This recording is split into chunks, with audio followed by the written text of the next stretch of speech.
The American culture was defined best by John Jay, the first Chief Justice of the Supreme Court. Providence has been pleased to give this one connected country to one united people, speaking the same language, professing the same religion, and attached to the same principles of government. This is what we mean by liberty. Welcome to American Liberty with Bill Lockwood. Welcome to American Liberty with Bill Lockwood. We thank you for joining the program today. As you know, we look at the Constitution. We look at the fact that these following items. Number one, that America has left the Constitution. That's one of the premises that we talk about on the program, that America has left the Constitution and we have wandered far afield. We have gone approximately 180 degrees in the opposite direction. Number two is that our liberties and freedoms are grants of God. They're not grants of government. The government was simply designed as a limited system by which our freedoms are protected. And then number three, if we survey the whole entire world, whether clime or time, there is no country that has had the matched freedoms that we have enjoyed in America. No other country has enjoyed what we have enjoyed in America because of the concepts of God-given liberties that our founding fathers enshrined for us by protecting for us, I should say, in the Declaration of Independence and the Constitution. So we look at the Constitution on a weekly basis and different issues that come up. And today we have a very special guest on our program. As a matter of fact, one of my great heroes in the whole American culture, and I say that sincerely, not because he's sitting in the studio, but David Barton is here today from Wall Builders. It's a national pro-family organization. It talks about America's forgotten heroes and forgotten history. It emphasizes, that is, Wall Builders emphasizes our moral, religious, constitutional heritage. He's the author of numerous best-selling books, a number of which I have read. He is also addresses 400 groups per year. I think that his exhaustive research, particularly in Original Intent, the name of the book, has qualified him to be an expert in the field of historical and constitutional issues. He serves as a consultant to state and federal legislators. He's participated in different cases at the Supreme Court. He's also participated in the textbook issue in the state of Texas. Time magazine called him a hero to millions, including powerful politicians, one of which I am not, but he's still my hero. And Time magazine also recognized him as one of the 25 most influential evangelicals. He's received numerous awards in America. His wife, Cheryl, is here with him today, and he resides in Aledo, Texas. They have 3 grown children, Damaris, Timothy, and Stephen. And we want to tell David Barton, thank you so much for taking your time to be with us today. My pleasure. Thanks for having me. Great to be here.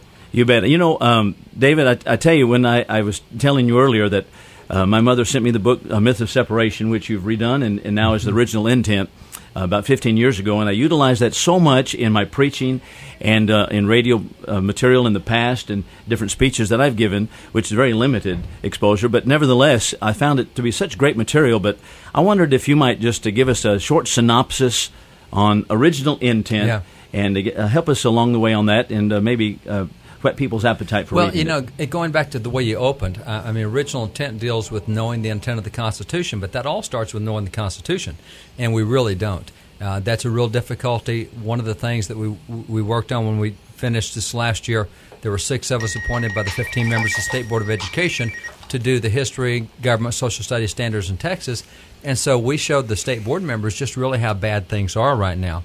For example, you have a federal law that requires every September the 17th you celebrate Constitution Day at public schools. Right. 90% of public schools do not celebrate Constitution Day. No. Then you take something as simple as the studies that are done on what you know about the Constitution. Well, there's 5 rights given in the First Amendment. Only 6% of Americans can name the 5 rights in the First Amendment. 23% of Americans, however, think that the Constitution gives you a constitutional right to own pets. Sorry, not mentioning the Constitution. So we think things are in there that aren't. The things that are there, we can't talk. It's a sad commentary. It's a sad comment. The one I really am struck with is last year, Intercollegiate Studies Institute did a survey, and they just really wanted to find out if citizens knew enough to be Americans, quite frankly. And so they said, if you come here from the North Pole and you don't know a thing, you don't even know what America is, and you want to be a citizen, you got to go through certain courses, and you have to pass an immigration test, and it's got 100 questions on the test. Right. So they took the 13 easy questions off the test and gave those questions to people who've lived here their whole life. Oh, boy. 71% of Americans could not answer the basic knowledge on it. But here's what they did different. Last year, they've never done this before, they gave the test to elected officials. Just 13 questions. 80% of elected officials failed the test. 62% did not even know the three branches of government. So, I mean, if you don't know the three branches of government, 62% of people in office don't know the three branches. How do you do separation of powers? How do you understand the original intent of judiciary? How do you understand the enumerated powers of Congress? See, and that's original intent goes back to saying, hey, here's what they had in mind, but that all starts with at least reading the document every once in a while. Wow, those are some shocking statistics. Well, I'll tell you what. Pardon me for interrupting. No, go right ahead. One other, Mike Conaway from here in Texas, a U.S. congressman, good friend. He said, Constitution Day, we're supposed to celebrate by federal law, but it's for public schools. But he came up with this bright idea. I'm going to introduce a resolution in Congress that encourages each congressman to read the Constitution once a year. Why not? You take an oath to uphold it. So that resolution, not binding, just a recommendation, it got introduced in Judiciary Committee, which is where it should be, because that's where they handle the Constitution. The chairman of Judiciary looked at him and said, read the Constitution once a year? He said, that's the most stupid idea I've ever heard in my life. And that's the head of Judiciary Commission, committee who's taken an oath to uphold the Constitution, thinks it's stupid to read it. So, I mean, this is a real problem. And so that's where original intent steps in, is saying, look, here's what they intended for church and state, and here's what they intended for judges and the role of judiciary, and here's what they intended for limited government and spending. I mean, all this stuff's covered. You're mentioning some of the ignorance of congressmen. I was thinking about the Shattuck Amendment that he tries to... he introduces. You might just tell us about that just a little bit. It's kind of interesting. John Shattuck, in his 18 years in Congress, worked all 18 years. The first bill he introduced every year was that you cannot introduce a bill in Congress unless you can cite the constitutional authority for it. Right. If you can't cite the article and the clause, you can't do it. He never got anywhere with it. Bless his heart, he tried. But the good news is that after we elected those 97 freshmen last year, they came in and put a rule in the House of Representatives, and by rule, you now cannot introduce a bill unless you cite the source of it. I see. So they have it by rule, and it's really good. And they don't let you get away with just saying, well, it's in the General Welfare Clause. No, you got to specifically cite the. So that's the good news, is with all those freshmen, they said, hey, it's time to get back to using the document, and that's part of the rules of the House now, is you got to be able to cite the constitutional authority for your bill. That's some positive traction going on. That's some good.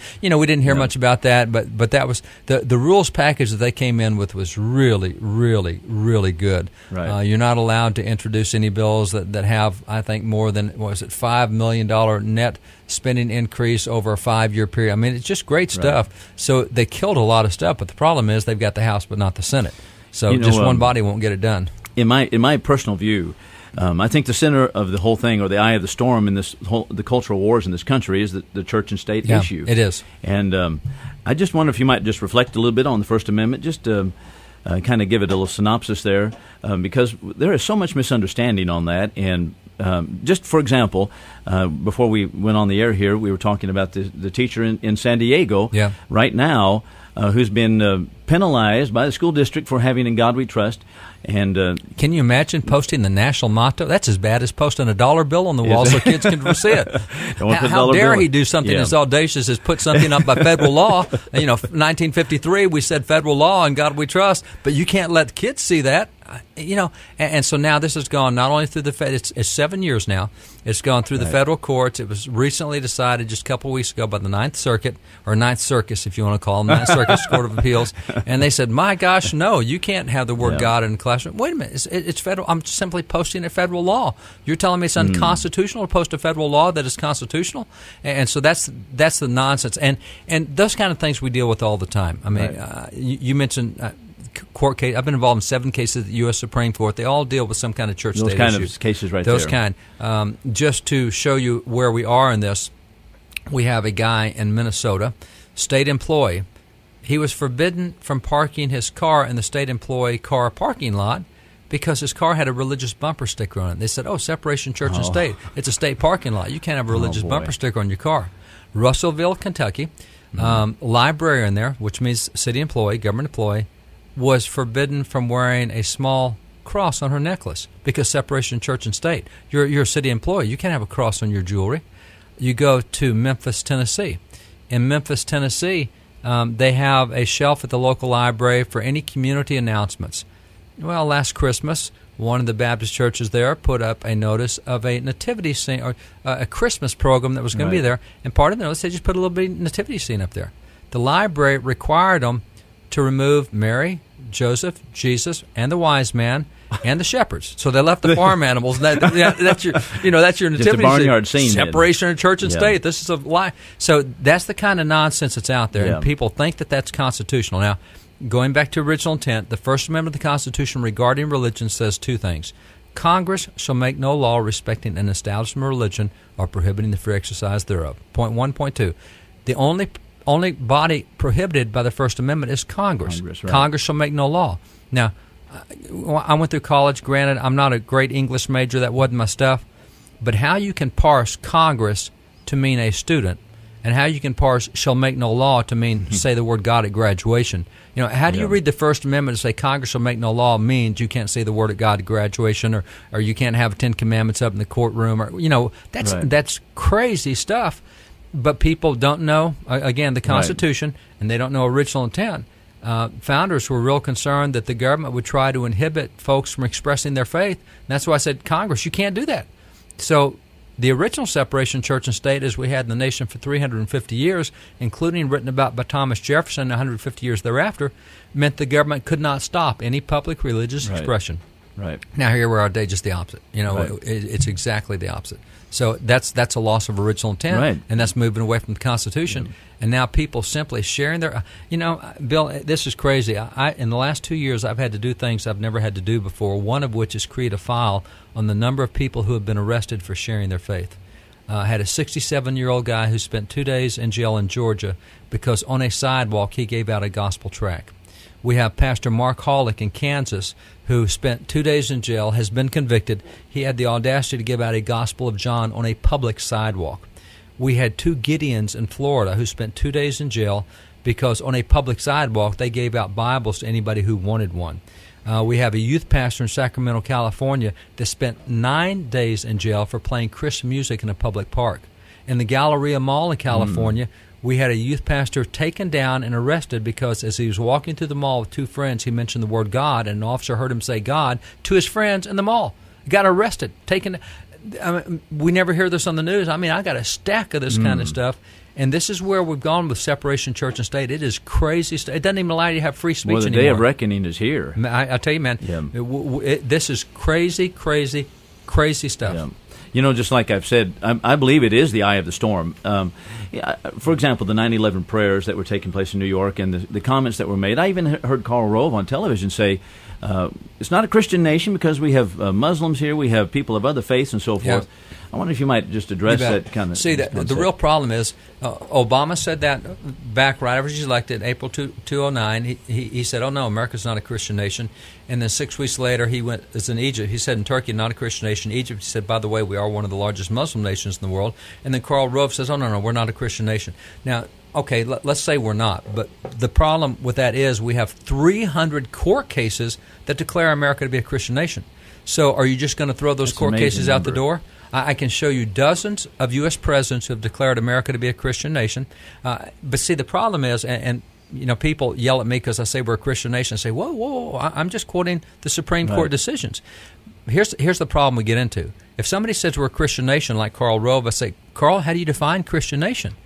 Problem is, in the last 20 years, we've come up with a definition that's never been used historically. Right. Christian nation today means, you got to be a Christian to be in America, or you can't get your rights if you're not a Christian, or you can't. That's stupid. The Supreme Court has said on numerous occasions, a Christian nation is simply a nation whose society and culture has been shaped and influenced by Christianity. That's a pretty simple definition. Now, I can point you to the free market system, which came directly out of the Bible. Franklin and Jefferson confirmed that. Right. I can point you to the Republican form of government, Article 4, Section 4 of the Constitution. Founding fathers who wrote that clause pointed the Bible as the base of that, Exodus 18:21. I can take you all through. Everybody used to know that all these things, all these cultural institutions came out of the Bible, out of Christianity, so we're a Christian nation. Now, we, at the time of John Adams back in 1816, he went through and listed 20 different religions that were in America. We've never been a homogeneous nation. We had Muslims here in 1619. We had Jewish synagogues built in 1654, Hindu temples by 1800, but we've still been a Christian nation.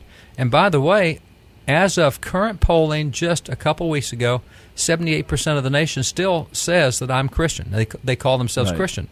Now, Israel doesn't have 78% that practice Jewish faith, but they're a Jewish nation. Nations all over the world, 78% Muslim, we say they're a Muslim nation. 78% secular nation, we say that's France. Right. So we go through all these nations. Why is 78% not enough to call it a Christian nation by a standard? But see, what's happened is we've let them get away in the last 20 years with creating a definition that's never existed in history, and now they back us into a corner. And if we repeat what presidents used to say, what Congress used to say, or what the courts used to say, now you get your brains beat in for saying that. It's crazy. Can I lay one down real quick? Mike. By the time this airs, there may be a Christian in Iran who's lost his head. That's exactly right. That's a good point. Literally. That's exactly now, right. if there's any question as to what happens to a nation when Sharia law takes over, that's right. There's a good just take a good look at Iran. That's right. And just because this man is refusing to renounce his Christian faith, he's probably going to be executed. That's right. Yep.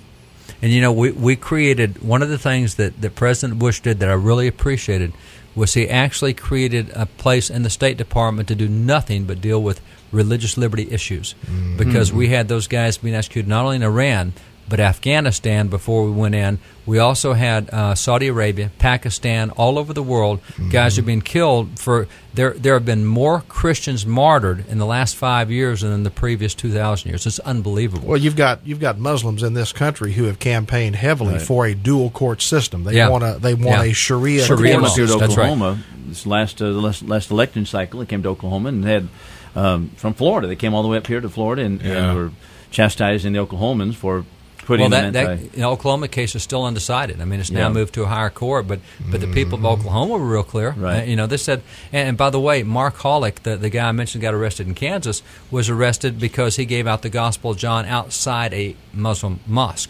And they said, you can't do no free speech outside a mosque. If you're in Dearborn, Michigan, we had 4 guys arrested there this year because they are former Muslims who converted to Christianity, and they stood outside the Arab festival, and if somebody came to them and said, why aren't you a Muslim anymore? They said, I'm a Christian. For saying that, they got arrested. So you have Sharia law already implemented. Right. We actually was just talking. And that's right here in America. That's in America. I was talking to one of the experts on this. I don't know if you know what the Team B report is, but these are the guys that are expert on Sharia in America. We have now had 27 courts use Sharia law in their decisions so far. 27 courts. Actually, 28 courts in 27 states. So 27 states have had a judge use Sharia law in their decision in the last decade here in America. Unbelievable.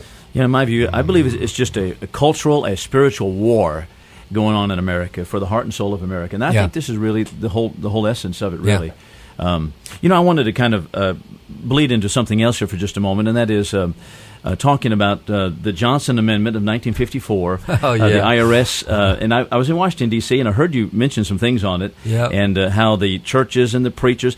The basic thing is that to get preachers, pulpiteers, to say something specific. People are always complaining. Well, they don't bring it down specifically, but when it comes to how we touch politics or how we touch the culture, they don't want to, and a lot of them don't, at least. And but they say, well, we don't want to lose our IRS tax exempt status and blah blah blah and that kind of thing. I just wonder if you might just kind of go with that. I mean, moment. You put one up on the tee for me. This is T-ball time. This is fun stuff. The Johnson Amendment is one of the goofiest, most unconstitutional laws in the history of America, and it's never been challenged in court. What happened was in 1954, LBJ running for freshman U.S. Senator, a number of 501c3 groups criticized him. We would call them 527 groups today. They weren't churches. It was Hunts and some of these guys. Criticized his business dealings, criticized his corrupt practices, his moral life, criticized him. LBJ gets to Senate, doesn't like being criticized. So he sticks a one-line rider on an appropriation bill, says if you're a 501c3, you can't say anything political. Now, that was not designed at churches, but about 10 years later, the IRS goes, oh my gosh, look, churches are 501c3s. We can do this to them. And so since that point in time, now, I don't care where you are, libertarian, liberal, conservative, tell me that you think it's right for the government to go into churches and listen to a pastor or a preacher in the pulpit and then say, oh, you can't, the government won't let you say that. We let free speech happen on anything except the pulpit. We let unions endorse any candidate they want to, but we tell preachers, unions are 501c3. We let any group do it, but we won't let preachers. We let the cast of Jersey Shore continue to breathe fresh air. There you go. Yeah. I don't know about those we really should put a stop to that, by the way. what happened is nobody's ever sued the IRS on this. So 3 years ago, prepared a lawsuit on this because there's 4 constitutional clauses that this IRS regulation violates. So all we got to do is get a pastor to cross the line and get the IRS to come after that pastor, discipline, and then we can, because you can't file a suit just because you don't like a law. You file a suit because you've been injured by the law. Yeah. So 3 years ago, we had what was called Pulpit Freedom Sunday. Right. Got about 3 dozen preachers across America, and it was primary time before the 2008 election. And one guy, Gus Booth, Minnesota, a little bitty country church. I mean, just a cool guy. He said, I'll preach a blatant sermon. So he got up and he said, look, here's the deal. We got a primary in Minnesota. Obama and Clinton are both in it. And by the way, they're both pro-abortion. They're both pro-homosexual. Here's what the Bible says about abortion and homosexuality. You know, as a Christian, you just can't vote for these guys. And so he did that in the pulpit. Now, what was fun is we made sure everybody knew this was coming. So that morning, this Liberty Country Church had HBO on the front row taping it, had CNN on the front row, had ABC all taping this. You know, here's the little pastor. And so these 33 guys, we taped all of them, turned them all in. The IRS said, these guys crossed the line. You got to come after them. So IRS supposed to let you know in 6 months. 18 months later, they said, we don't think we're coming after any of those guys. Now tell me they didn't cross the line. They did. So the next year we got about 80 guys to do it. All crossed the line, turned all of them in. This year we're at 500 guys doing it. See, the IRS knows that if they get in the court, they're going to lose this thing. And they would much rather have 370,000 churches think you can't say anything than to go in court and lose it and find out 370,000 churches have the right of free speech, the right of association, the right of freedom of religion, all those other rights. So, this is a great one because this is, the IRS may never go after any of these guys, and that's fine. Next year we may have 5,000 pastors doing this. We got 370,000. So now this Sunday is Pulpit Freedom Sunday. You betcha. So even adding footnotes to sermons would be pretty good type of deal then. I know a preacher that might do something like that. Yeah, I wonder who that might be. But, look how many ministers in the Bible specifically called out civil leaders and their policies. That's right. Whether it's Ahab calling out, whether it's Elijah calling out Ahab and Jezebel for their eminent rights thing, what they did with Naboth. Eminent domain? That's right. I'm beside eminent rights, eminent domain. Yeah. What they did with the trumped-up trial on him, the perjury. Right. And that's all the way through the Bible. They continually have Jeremiah goes into Jehoiakim. That's right. Walks right in there. Jehoiakim cuts up the Bible and threw it down, and he just wrote another one and gave it to him again. They were decidedly pointed in their statements, and they made application to these political leaders. That's right. And so called them by name. Called them out by name and by policy and said, that is wrong. Here's what the Bible says. And you mean to tell me we can't do that? Yeah. We need to quote the passage there where Jesus says, go tell that fox. And that's right. Same thing, go tell Obama the fox, Yeah. But that's exactly right. That's the point, because Jesus could not stand in the pulpit today and say what he said in the New Testament about civil leaders. If he did today, it'd be unconstitutional. Now, you imagine that? Jesus himself standing in the pulpit could not say what he said in the New Testament without being unconstitutional. And the thing that really... and by the way, I say that tongue-in-cheek. It's not unconstitutional. Right. It's the knotheads would say it's unconstitutional. But the thing that bothers me about it is that so many people that wear the name of Christ support that kind of policy.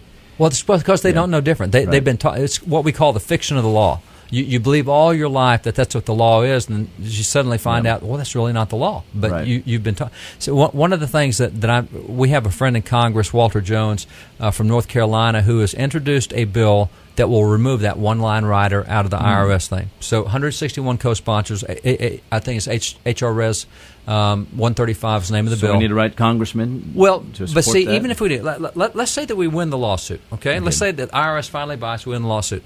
Let's say that Walter gets that bill passed and it's no longer in the code. All right, so it's constitutional, it's legal, it's already biblical and historical. But some pastors are going to stand up in church, and as soon as he says something political, about 90% of the congregation is going to rush him and say, Pastor, you can't say that. No, wait a minute. It's constitutional. We won the suit. It's legal. We repealed the law. It's historical. Here's all the precedent. And it's biblical. And so tell me why I can't. See, we've just brainwashed ourselves into thinking we can't do certain things. That's where I come to what I call the free market pulpit. We believe in free market, supposedly. Everything else, we have to do the same thing in dissemination of ideas. Free market. People don't like those kind of things. I don't want to say it this way necessarily, but then go to another pulpit. Well, quite frankly, as part of this and getting this bill done, hey, there's a pastor in New York City who stood in this pulpit and endorsed Democrat candidates. The IRS came after him. We said, no. I don't care if they're liberal, Democrat. That's exactly there's right. a pastor out in San Diego who went after President Bush. Total anti-war. Used the Bible, condemned the war, condemned Bush, said he's sent troops into Afghanistan. Fine, we'll support his right to say. I don't have to agree with exactly it. Right. We can choose the church we want to go to, and if you don't like what that pastor says, there's 369,999 other churches you can choose from. That's right. Real easy. I wanted to turn attention for just a few minutes, about 5 minutes remaining, to talk about how could Christians be involved in politics. A lot of Christian people say we should not be involved in politics. Yeah. There's a big movement, seemingly, in conservative religious circles to kind of distance themselves from any kind of political activity and any kind of cultural movement such as this. And I just wonder if you might reflect on that a few moments and then tell us what we can do. Well, it's I got to be careful. It's stupid from several reasons. One is common sense, because Congress never reflects the values of the people. It only reflects the values of those who got involved in the last election. That's why the election in 2006, we elected 14 U.S. senators. Only one of the 14 thought that marriage should be between a man and a woman. Yet, at that year's election, 72% of the nation thought that marriage should be between a man and a woman. So how come we only got 7% of the Senate who believed that, but 72%? Because the people who showed. Our guys did not show. In that particular election, 92.5% of homosexuals voted, 91% of lesbians voted. We didn't. We had a 30% drop in Christian voter turnout. So our guys didn't show up. Their guys did. They elected people to the Senate with their values. This is nonsense. If you think that Congress is going to follow the Constitution because they swear an oath, that's crazy. Yeah. You got to have people with those values to elect others with those values who will make policies based on those values. So that's number one. Number two, biblically, Jesus said, Matthew 22:21, you render to Caesar what's Caesar's, you render to God what's God. And I've heard people say, you got to make your choice. You're going to do something spiritual or something political. You can't do both. Wait a minute. Jesus didn't say render to Caesar what's Caesar's or to God what's God's. He said you render to Caesar what's Caesar's and to God. Right. You got duties in both arena. When you look particularly at Luke 19 with the parable of the talents and the minas, one guy turned it into 5, one guy turned it into 10. Jesus rewards him. What's he say? He said, well done, good and faithful servant. I'm going to make you a ruler over 10 cities. Well done, good and faithful servant. I'll make you a ruler. Jesus said, I'm going to reward you by putting you in civil government. Man, we wouldn't think that now. Why does 1 Timothy 2:1 say, first of all, pray for leaders and those in authority? That's the top of his prayer list. You're not supposed to pray for your family, your kids, your church, anything else first. You pray for government first. That's big to God. You go to Hebrews 11, all the heroes of our faith. Every hero from verse 22 through 34 is politically involved. Now, why would God give them as heroes if he didn't want us following their example? It makes no sense for Christians to say down idea. That's right. The Bible is full. There's 1,500 verses in the Bible showing how civil governments to operate. I don't think Christians today could name 10 verses. There's 1,500 in the Bible. So many Christians say, well, you know what, we're just looking forward to the future and so forth, and when Christ comes back, we're going to settle everything. But in my view, we need to be involved now because this is the place in which we live, and we're to be faithful servants where we are, just as the passages that you mentioned. And it does chap me somewhat that so many Christians have that view. I mean, the one you just quoted, Luke 19:13, Jesus said, "Occupy till I come." And too many are checking out now and say, we're not doing I hate political. You can't check out. He said, you occupy. You be salt and light. You get in every arena until I come. And, you can't let eschatology keep you from obeying the Scriptures. And that's literally what's happening with too many people. One of my favorite aspects of your work, we have about a couple minutes here remaining, but I wanted you to get into about wall builders, wallbuilders.org, isn't it? .com, .org, .net. Oh, okay. You got all the dots on we there. got all of them. That's right. You have to cover all those dots. But, you had the Black Robe Regiment. Yeah. And you have a segment in there about preachers and how to be involved and that kind of thing. And I wonder if you might just talk about that. Yeah, Black Robe Regiment is the name the British gave the preachers in the American Revolution. And because all the preachers wore black robes. Black preachers, white preachers, Catholic, Protestant, all of them, evangelical, mainline.